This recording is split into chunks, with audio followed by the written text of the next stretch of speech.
Our house is situated amid beautiful countryside. ہمارا گھر خوبصورت دیہی علاقے کے درمیان واقع ہے. The housing prices have risen sharply. مکانوں کی قیمتوں میں ہوش ربا اضافہ ہوا ہے. Who is responsible for procurement here? یہاں خریداری کا ذمہ دار کون ہے؟ Commodity prices are going up day by day. تجارتی اجناس اشیاء کی قیمتیں دن بدن بڑھ رہی ہیں. Bureau of Statistics is giving all this information. ادارہ شماریات یہ ساری معلومات دے رہا ہے. Ministry of Maritime Affairs is responsible for looking after sea boundaries. سمندری حدود کی دیکھ بھال کی ذمہ داری وزارت بحری امور کی ہے. If you don't collect your luggage on time, you will have to pay damage charges. اگر آپ اپنا سامان وقت پر نہیں لیتے تو آپ کو ہرجانہ ادا کرنا پڑے گا. I expect to get tax waiver this year. مجھے اس سال ٹیکس میں چھوٹ ملنے کی امید ہے. Local municipality is trying to enhance the basic amenities. مقامی بلدیہ بنیادی سہولتوں کو بڑھانے کے لیے کوشاں ہے. I have obligation to look after my aging mother. میری ذمہ داری ہے کہ میں اپنی بوڑھی ماں کی دیکھ بھال کروں. The government has promised to reduce the import tariff.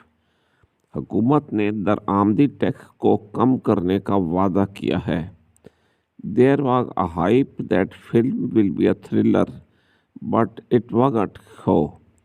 بہت زیادہ تشہیر کی گئی کہ فلم سنسنی خیز ہوگی، لیکن ایسا نہیں تھا. پلیز سبسکرائب کا بٹن دبا کر میرا channel Pakistan English Urdu learning academy subscribe کریں. اس میں آپ کو آسان طریقے سے انگریزی سیکھنے میں مدد کی جائے گی. Recent vandalism by a political party is highly deplorable. ایک سیاسی جماعت کی طرف سے حالیہ توڑ پھوڑ انتہائی افسوسناک ہے. Court premises was full of people waiting for the verdict. عدالتی احاطہ فیصلے کے انتظار میں لوگوں سے کھچا کھچ بھرا ہوا تھا. She exhibited remarkable modesty and decorum during performance at the stage. اس نے اسٹیج پر پرفارمنس کے دوران غیر معمولی شائستگی اور معقولیت کا مظاہرہ کیا. Inflation has made life of common man miserable.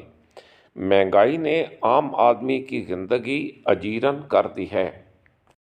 Students didn't like augmentation in the curriculum.